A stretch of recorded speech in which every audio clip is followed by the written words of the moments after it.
is poisoned or clean. Okay. So water quality would be one issue as well as quantity, of course. Okay. I sort of wondered if it's even the water that's the issue, or if this is just a depression that's easy for them to hide behind. Yeah. Okay. So are there sort of other issues that work? Well, whether they selected it to protect the water, or they selected because there's water there for them to use while they're having their battle. Water is definitely, they're taking advantage of the fact that it's the only water in the area. Okay. So sort of, it's a convenient location and for multiple reasons. I'm going to capture the water quantity as well as quality that you mentioned. And there's some other group out there that seems to have a beef with this group. No pun intended. So maybe Animal and range science, I didn't expect it. Yeah. On the talk, but some sort of strife or inter community or social group challenges there. And what if we drew a line, you know, somewhere in here, and we said that that side was Texas and that side was New Mexico? Would that change? That would explain everything. Would explain everything. Except they're pointing their guns in the wrong direction. Yeah. There you go. Okay, so maybe there could be something about a boundary if there was jurisdictional issues here. What There are about some riders out on the plains I just saw.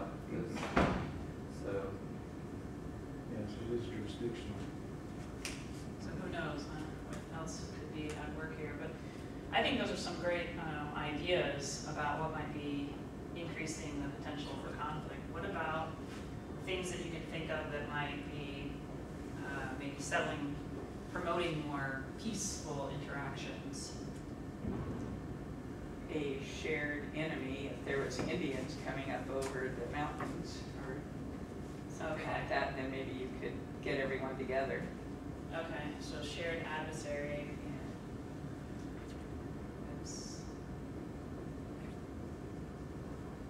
and they have this precious resource that's worth a lot. We should be able to buy some cooperation with that water. Okay. So Sure. using It water doesn't look for like negotiating a stance. Yeah, though. yeah. That's at the wrong place at the wrong time. See any lawyers? an absence of lawyers. Water chaser. if it Yeah. rained, that would seem like that would be a really good thing. Yeah. Fill up the Yeah. hole. Oh, yeah, some clouds on the horizon, that would be Yeah, nice. rain helps. Rain, okay. Make the pond bigger. Well, I think that's great, and I think that that's exactly what I wanted to talk about or lead into today, talking about conflict over water and thinking more about that. So there is, as I was talking with Sam earlier, there are a lot of these prognostications about water wars out there. You know, moving from fighting over oil and those types of energy-related resources to fighting over oil or fighting over water, particularly because of the existing conditions we face. And then I was actually struck with this when I looked at this new National Assessment Report portion about the Southwest, and even there, they are drumming, you know, the drumbeat of conflict is ever present, it seems. And I wonder if conflict is, you know, inevitable, or if there are ways that we can work to mitigate the likelihood that conflict will occur. In thinking about this, and now I want to share part of the research that's been done in this area on what might promote conflict over water resources. And we were getting at this a little bit through this idea of water being a shared resource. So these are some of the largest transboundary water resources that cross country lines. So there's a huge number of transboundary or international river basins, 268. Much of the world's population actually resides in those river basins. Many of the nations, 145, and very few of them. One of the things that's important is this institutional framework that exists. And many of these international river basins, where you might think with it being a shared resource, there's thin institutional frameworks there. So very few have a cooperative international agreement in place, and of those, very few of those involve all the parties at the table. So international river basins being at least two, and many have many more countries that share the resource. It's not just surface water, of course, that we're talking about.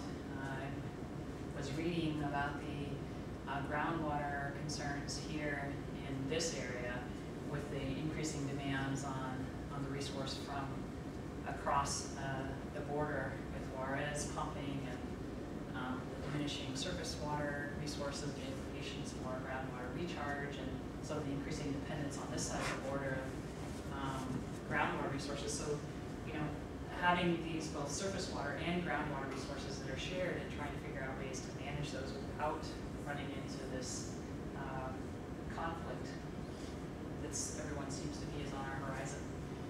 And then you layer on top of it being a shared resource that water is scarce. We again see this in the Southwest here in the U.S., but across the globe. And this is an indication, the red, of extreme scarcity. The yellow and orange is increasing levels of scarcity. And we're talking about billions of people living in these regions where water is already scarce. And so, you know, you can certainly see the reasons why people think about conflict and the potential for water wars in the future. Even though we have these scarcity issues due to population and economic growth, even with factoring in efficiencies for water, withdrawals are likely to increase going forward. So an increasing pressure on supplies.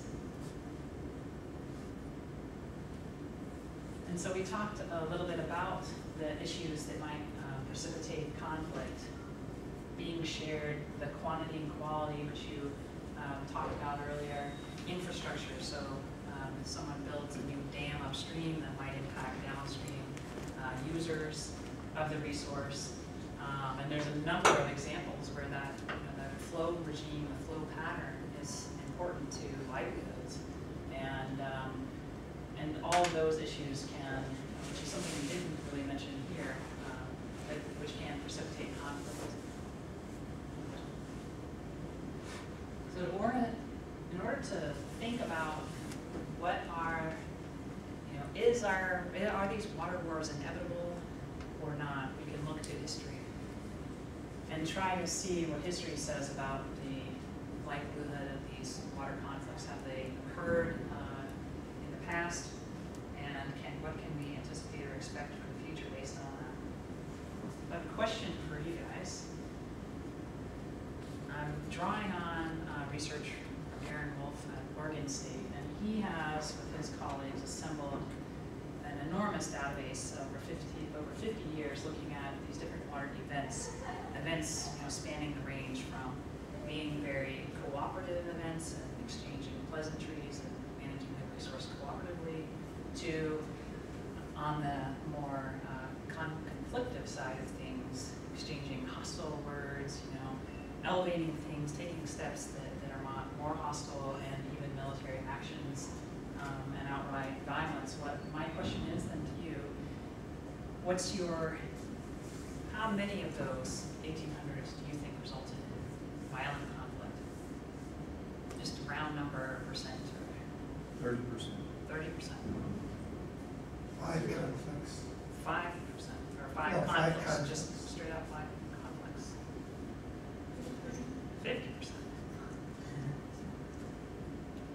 that's quite the range. So something much less than 1% to 50%.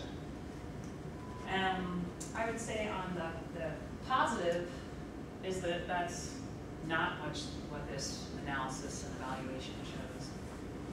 Something on the order of 2%, so 37 ended up being formal military acts which brokered into violence, but the vast majority were cooperative in nature, or were simply verbal acts, or neutral, so just exchanging some pleasant words or some verbal hostility about actions that you might intend, but not really then running into the conflict area. So cooperative events outnumber conflicts 2 to 1. And so it might be surprising in thinking that all of these signs point to more conflict over shared international river basins, and in reality, very few do actually reach the level of a violent outbreak over water. It's far more common to see, and that's just showing that even of those 37, many of those were like Israel and its neighbors. So water seems to be, based on this research that we did, a much greater pathway of peace than violent conflict, which I think is heartening when you think about the potential for conflict, or how we might, what the future may hold for us over water. But something to keep in mind is that those were international river basins, and the question is, does that apply universally to all our water questions? You know, we have a lot of resources out there, and not all of them are international shared river basins. So can we look to see what happens with in basins that are in countries?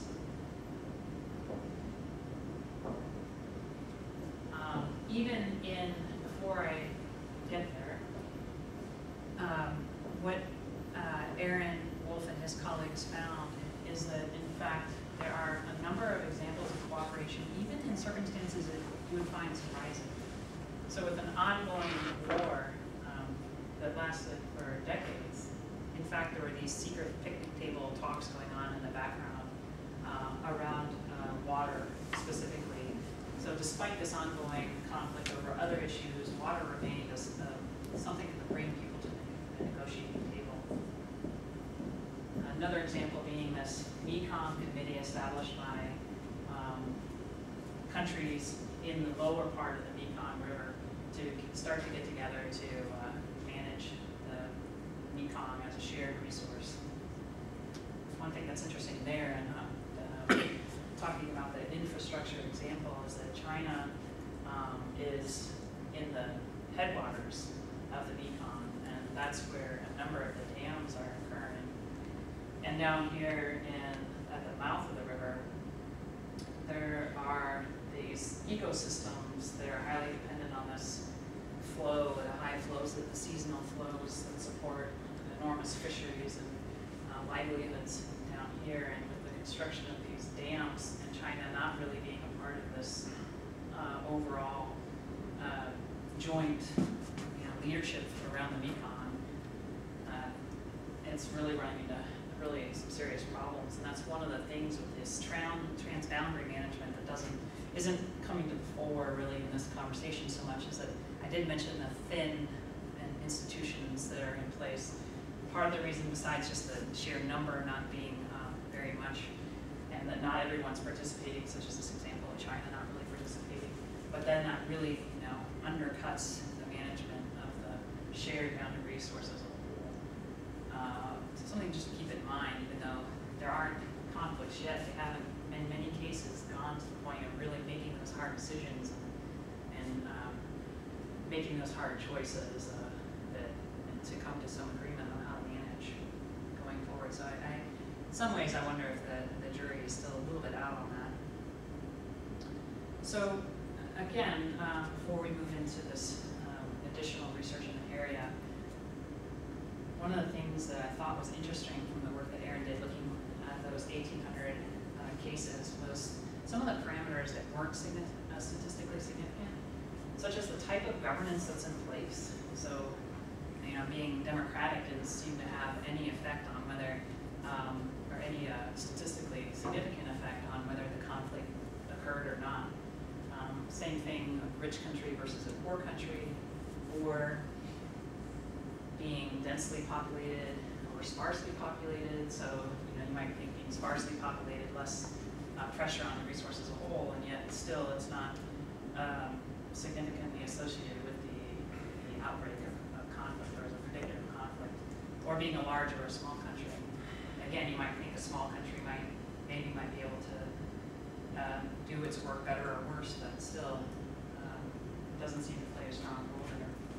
Parameters that do seem to play a role are this idea of a rate of change. If something happens in the basin that exceeds the capacity of the institution that's in there to adapt, that can really throw things off and lead into more of the conflicted side of things. So management is, and being able to manage change is really important when we think about things that can reduce conflict in the future.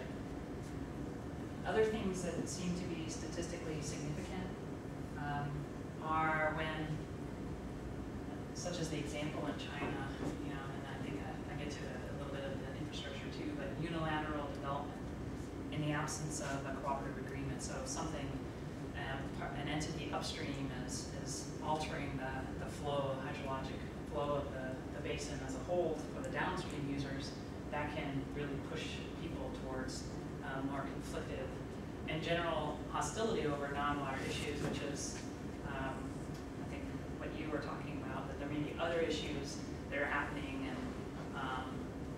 that's what really the fight was over, and not over water. If institutions allocate water inequitably between the social groups, or if there's an unequal distribution of the costs and benefits, that can also lead to conflict. So there are probably examples of this type of unequal allocations all over the place. The one that comes to mind for this unequal distribution is this example of these large dams that are occurring. Dams often displace huge populations, and usually those populations are really reliant on the resource as a livelihood for fishing or for farming. And these huge dams come in to provide power, hydroelectric power for the country as a whole, or for the urban areas as a whole, displace this entire population and send the power out. Not even, so the population that's been most impacted and has borne the highest costs actually get really nothing out of it. And you see that over and over again in Africa, on the Zambezi River, in China, etc.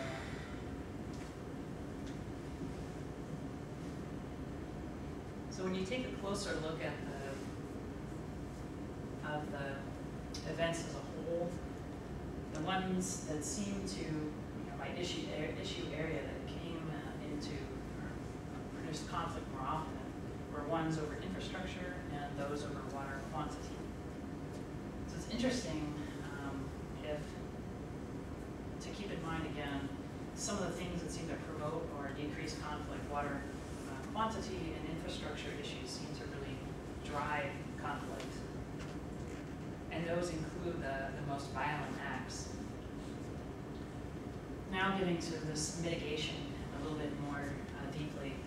Conflict seems to be mitigated when there's high institutional capacity within a basin, and if there are positive relations between groups. So some of what we were talking about earlier, shared using water to promote cooperation, maybe having more of the resource available, but having institutional capacities and positive relations. Now back to the question that I posed in the beginning about, so now we've looked to the past at the transboundary river basins and tried to understand if that really was what we have in store for us in the future. And I would argue that simply looking at transboundary river basins might give us a sense that the inevitability of a water war could be avoided, or that it really isn't an inevitability. was within nations, you might get a different picture. This is from work by Erickson et al. In 2003, and he was focused on looking at armed conflicts that happened within a jurisdiction of a nation itself, and found that most of those conflicts really happened within nations, and there was a number of reasons for that. Water scarcity, which you saw the same on the international river basins as being part of the issue areas most associated with conflict. Here too, water scarcity is widely recognized as one of the causes of significant violence and conflict within nations. And it seems from this work that violence is more intense at the smaller scale.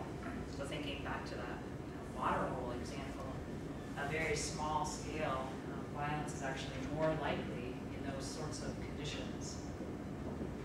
Here's an example where in Somalia, armed men took over the water wells, and it ended up awfully eerily similar to that water hole example, in loss of life there. And that was related to this point that was brought up about there being strife between tribal groups.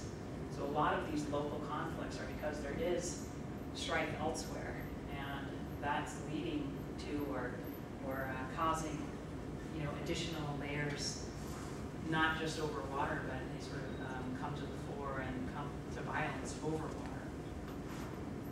This is a map the Pacific Institute has started this new project to map chronologically all the different water conflicts. And they have a broad definition of water conflict from just like the threat of poisoning of a water supply all the way to these more intense loss of life examples. Some of which, again, are very local. Even in Australia in 2007, you can't read this, a Sydney resident killed in a fight over water restrictions in the city. And this is after 10 years of drought and water restrictions. Finally, some last straw, and resulted in violence here. In Africa, this is Kenya, fighting over waterholes. Again, a tribal dispute here between two rival ethnic groups, resulting in deaths. In India, this is a mob killing a family, and in fact there were many more violent clashes and 12 deaths, and this is because there's significant drought in the region and really raising tensions, and again, a difference between tribal groups and social groups. And a water dispute in Pakistan, another example of this difference between social groups in the country really leading to violent conflict. When we think about the future, so again, is the past a good, when we think about climate change and people argue against sort of the stationarity approach. The question is, by looking to the past, is that a really good harbinger for the future when future water stress will likely continue to increase? This is a series of graphics showing climate change projections, and you see the red. Again, this is extreme stress just as you advance from the 2020s to the 2050s to the 2070s. And there's more stress in the areas that are already stressed. And in many of those areas that have these small, these local tribal conflicts resulting in violence. And then here in the western U.S., this report got a lot of press because of what it indicated in here. This is the Department of the Interior. Look out into the future to 2025 to try and think about water demands, including environmental demands for water, and trying to categorize what they thought areas that were likely to erupt in conflict, including some areas here in New Mexico, Arizona, California, some of the typical areas you might think were and of course in Texas, I'm surprised it's all down there.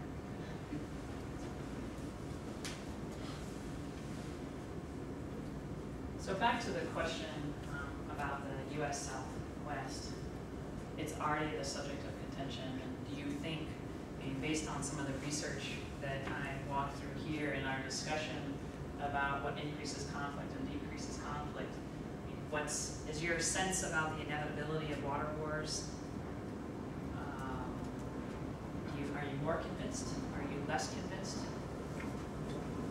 about the likelihood of water wars in the future? It seems like you're promoting incrementalism.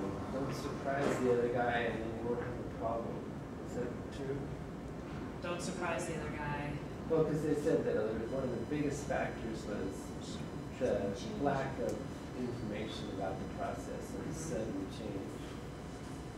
Well, I think it goes beyond that, and we'll talk a little bit more about the management changes that can take place. So I think it's beyond just incremental change. It's about participatory change. So, and that's on the. It's really not for me to answer. It's just something to think about and talk about here. But you know, scales I think is an important consideration here. So is it incremental change at a transboundary scale, where you have to get people to the table to talk about what they want to do in the basin, what's acceptable for all the parties, or are we talking about a water well in Kenya? Does incrementalism mean the same thing in that circumstance versus the other circumstance? You know, and it's the same thing that avoids conflict, the same in those two circumstances.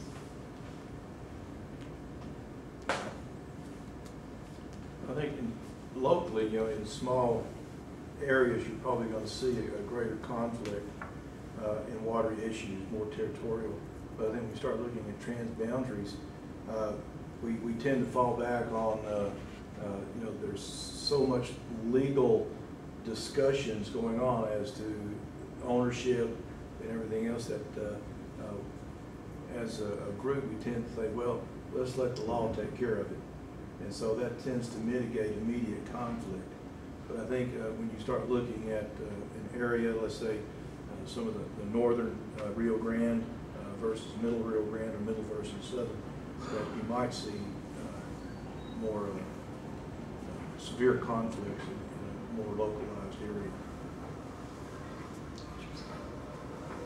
So one of the things I wonder in looking at the example from Kenya, Pakistan, and India is even the sort of more local institutions that are in place, or the factors that are in place, and the relationship that they have with each other. And you know, is there? I think what you're suggesting is that it could lead to these more localized conflicts. But is there a role for? You know, is that because of a lack of a framework being in place to work through the issues, or is it just there's no alternative and it's going to lead to conflict? Well, I think it's probably more of an immediate, almost a spontaneous type of thing among the groups, if it ever comes to that. And maybe even more culturally induced. Or like water's the excuse for fighting as opposed to the cause. Could be, yeah. It's like they're just looking for a reason to fight. Or that word conflict, it's definitely promises to increase the likelihood of water-related difficulties and all kinds of things, but conflict is kind of easy out, just saying conflict. Yeah, that's true. Yeah. Because you could just have verbal hostilities. Yeah. What is conflict, and what sort of conflict do we care about? I'm reminded of a photograph of the California National Guard on one side of the Colorado River and the Arizona National Guard on the other side of the Colorado River in a face-off. I think it was in the 1920s. Would we call that conflict? I mean, it sounds like potential conflict, or is that just, you know, when does posturing become conflict?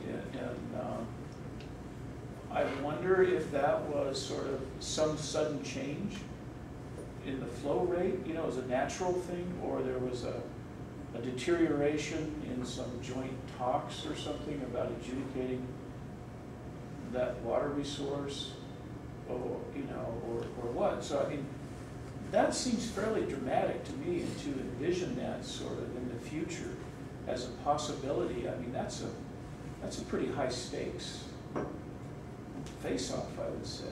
Yeah, I would say that as well. And I mean, my recollection of that was, I think Arizona was posturing, because, you know, California had all the power, still does, you know, to a large part in the Colorado River negotiations, you know, and I think that was in part Arizona trying to puff their chest and, you know, get some response, but I think in the end, in order to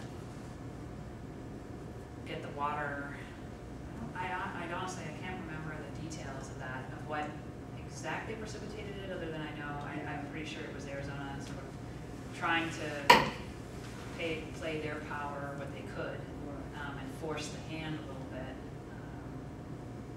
in that situation. But I mean, there was violence over the transfer of water between you know, Owens Valley to LA, and you know, blowing up the pipeline and things like that. And in the end, you know, the Owens Valley lost out, and is only just now coming back around a little bit through, you know, extraordinary efforts to bring the environment back. But the whole, you know, livelihood of that area is ruined as a result. But there was fighting, you know, physical fighting there.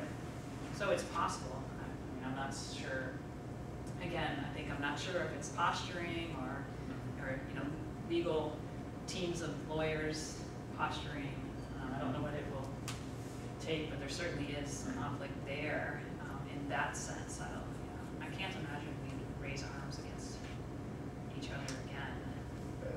Well, we have situations where people move to places in New Mexico where other people used to irrigate, for example. We've had, I think, 3 instances of somebody pulling a gun. Not one time it included NSU employees. 2 times it was just locals pulling a gun on each other because they didn't think that this other person had access to the water or to the irrigation system. And that's in the last 3 years. So. Wow. Yikes. Yeah, Wow. I mean, nobody got hurt, but it's just, that's the level of, you know, people, that's pretty dramatic. It is. Somebody's pulling a gun.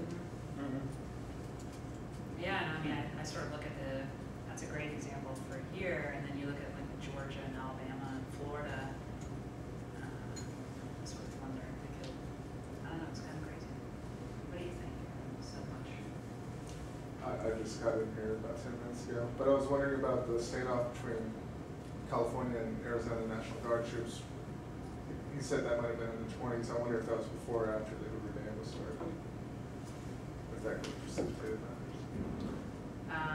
It was probably before. It was before, I think Hoover Dam was in the 30s, right? Yeah. It was Depression the era. Depression era. Yeah, and I feel like, you know, part of the reason why Arizona came to the table was to get the federal money, so it ended up being, I think, a congressional stick that sort of, you know, backed Arizona off. I feel like that's how it was resolved. Yeah, I'm sure it was before the Hoover Dam. The last thing I really wanted to talk about was to go back to that idea of institutions and management and how the things that seem to reduce the likelihood of conflict, maybe getting guns out of the hands of people, that's never going to happen. There are hard paths which you have to do with the new technologies and infrastructure, things that are physical changes, which of course will have all sorts of trade-offs, you know, in terms of ecological impacts, costs associated with treating brackish water, for example, or using desal for ocean water. So there's plenty of water on the planet. The question is the trade-offs to get it. And then there are, of course, many of the conflict is over quantity and quality, there are clear solutions in terms of things we can do with conservation. I know more crop for drop is a conversation here, depending more on virtual water, which is the movement of water in products and in grain, so, and what you're wearing, all the water that's embedded in everything that we eat and wear and everything else, through pricing mechanisms to reflect the value of water and the true cost of water. And we mentioned before this negotiation and cooperation mechanisms, strengthening institutions, and on the bottom is collaborative management. So it's this building strong institutions. And again, I think the scales is an interesting question here. At what scales is the transboundary and the highest political levels, where you're building negotiation skills, or is this at the, can it be at the more local level as well, and strengthening the capacity of weaker groups in this negotiation process so that everyone can play a role. Having a reliable database is something that I think information, informing the path forward is an important component. And sometimes it's just having the right information there that people can agree on. I know this is an example between Arizona and Mexico on a shared aquifer. On the Mexican side, they have their own model that says something entirely different than the Arizona side. And their model, is predicting a whole different set of outcomes based on use. And so it's very difficult to reach any sort of agreement over what to do with the resource unless people are really on board and have agreed on what the resource is. You see, there's tons of examples of that type of situation where getting the science in place and getting people at the table so that everyone can agree and understand what's there before, is a necessary precondition to moving forward. And then having stronger national and subnational policies around how we use the water. In terms of cooperative management mechanisms, these providing a forum for negotiations, different perspectives, trust and confidence, and making decisions more likely to be accepted by all parties. So I think some of these clearly are both at different scales, can work and function at different scales depending on where the conflict sort of is moving. That's all I have. Early. I have to think that I didn't spur enough contentious interaction here. And normally I was going to have you guys pull out a piece of paper and work in groups, but I thought that was a little much. Thanks for allowing me to have this opportunity. It was interesting. Anyone else want to talk about conflicts? So if this had been a lecture in a class, what were your learning objectives, or what were you hoping the students, I mean, obviously we got a lot of history, we got a lot of things, but what would be on the test, for example? Yeah, and in this, if a class that would cover topics such as this would have less to do about, multiple choice exam or something, more about maybe scenarios. So applying concepts that that we learn in the classroom to situations now that might be slightly different from what we discussed, and seeing how they apply those concepts in these newer different circumstances. I was really trying, and I may not have done it as successfully as I would have liked, but build the tension of thinking, getting people to think about what conflict, are we in store for water wars like we see in the press and we see everywhere, or and what out there, that there is one research out there on conflict, and what does it say, and how can it inform our thinking about water, and then bringing in the management side of things. That I think that's such, management and the science is such an important, I think, piece of being, you know, better stewards of the resource and working together rather than, you know, working in conflict. So those were what I was striving for and what I was able to achieve. I guess as I was looking at those figures, those maps, you know, the projections of where water issues will become more serious and their scarcity will increase. And, it seemed like, say one region that caught my eye was sort of North Africa. And maybe the scale of the Middle East was small enough, it didn't really jump out. The scale is so much larger in North Africa. And so I was just trying to think about sort of what if scenarios. You know, what if Morocco shared a water resource, say an underwater resource with Tunisia, and it was going to run out. The projections were it was going to run out in 10 years. And I'm just trying to think of sort of, or maybe there are, is that the sort of what if scenario then, say you might ask as a question, I mean, for the students to respond to, you know, what things could you propose, you know, that be put in place now to try to ward off that sort of inevitability of, say, armed conflict or something. And then I guess my next thought was, are there examples where sort of that process is in place now, where the United Nations or somebody is like, I don't know if that's part of their role or not, or some other organization is actually trying to put in place those sorts of things today as we speak to you know, the ounce of foresight, you know, versus a pound of hindsight sort of thing. I'm just curious, are there examples where these processes are being put in place and so on? There are.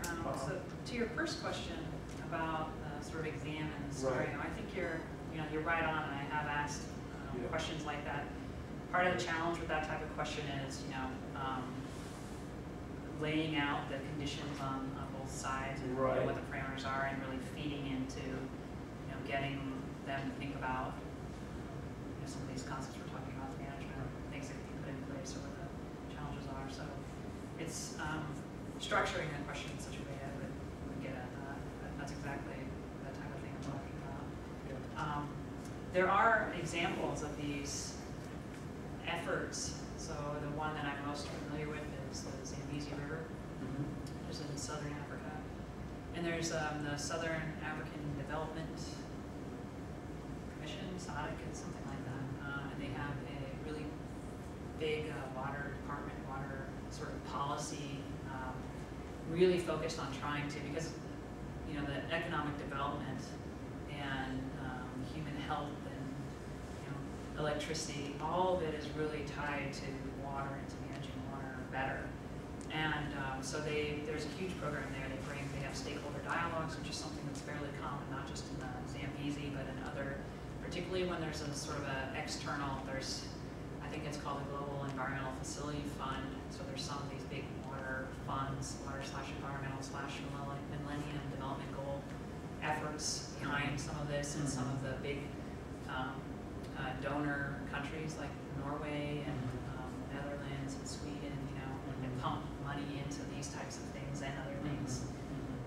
But basically, you know, through a series of stakeholder dialogues, getting all the different countries, there's 7 in the Zambezi together to talk about how this would go forward.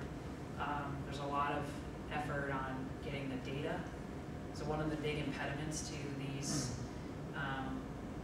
agreements and negotiations moving forward is just a lack of data, no data sharing to some of the things. So getting the countries on board to share the information they have was a huge hurdle, but they've, you know, crossed that hurdle in that particular river basin.